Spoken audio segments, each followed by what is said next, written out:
అలాగే ముఖ్యంగా ఎన్డీఏ ప్రభుత్వం వాళ్ళకి నా కృతజ్ఞతలు తెలియజేసుకుంటాను, అభినందనలు తెలియజేసుకుంటాను. ముఖ్యంగా 12,000 కోట్ల రూపాయలు ఏదైతే స్టీల్ ప్లాంట్కి ప్యాకేజ్ అనౌన్స్ చేశారో, అలాగే రాజధాని అభివృద్ధి కోసం, అలాగే ఈ యొక్క రైల్వే జోన్ విషయంలో అయితేనేమి, అలాగే ఇక పోలవరం విషయంలో అయితేనేమి వాళ్ళు అందిస్తున్న సహాయ సహకారాలకి నా కృతజ్ఞతలు. ఇలా అభివృద్ధి బాగా భౌగోళికంగా చూస్తే హిందూపురానికి మంచి భవిష్యత్తు. సో ఇప్పుడు మొన్న మా ఫైల్స్ కూడా నేను మూవ్ అవుతున్నాయి. మొన్న 92 కోట్లు ఏదైతే ఈ యొక్క రోడ్స్ వాటికి స్పెషల్ డెవలప్మెంట్ ఫండ్ కింద సీఎం గారు మంజూరు చేస్తున్నారు. అలాగే ఈ 120 కోట్లు ఏదైతే హెచ్ఎన్ఎస్ఎస్కి మరమ్మతులు పైప్ లైన్ అయితేనేమి మార్చాల్సిన అవసరం ఉంది. అలాగే ఇంటింటికి కుళాయి నీళ్లు ఇవ్వడానికి అయితేనేమి, ప్రతి కుళాయికి నీళ్లు ఇవ్వడానికి అయితేనేమి, అలాగే ఈ మాకు ఇది ఉంది మన చలమత్తూరు గోరంట్ల ఎత్తిపోతల పథకం, అదొక 850 కోట్ల. అంటే అప్పటికిప్పటికి ఎస్కలేషన్ ధరలు పెరిగినాయి.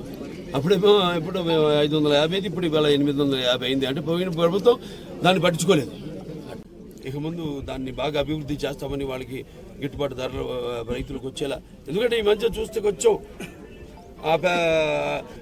పంట మీద ఎక్కువ శ్రద్ధ కనబరచట్లేదు రైతులు కూడా. అంటే వాళ్ళకి ఉన్నాయి ఇబ్బందులు ఉన్నాయి. ఆ ఇబ్బందులు ఏంటంటే ఇంతకుముందు వాళ్ళకి ఉన్న బకాయిలు అయితేనేమి, ఇన్సెంటివ్స్ అవన్నీ కూడా మా చర్చించడం జరిగింది ముఖ్యమంత్రి గారితో.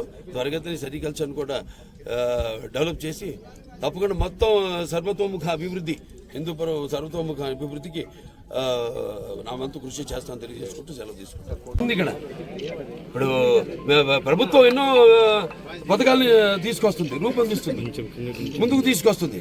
కానీ దాన్ని ప్రజల్లోకి తీసుకెళ్లేది, ఇంప్లిమెంట్ చేసేది అధికారులు, బ్యూరోక్రాట్స్.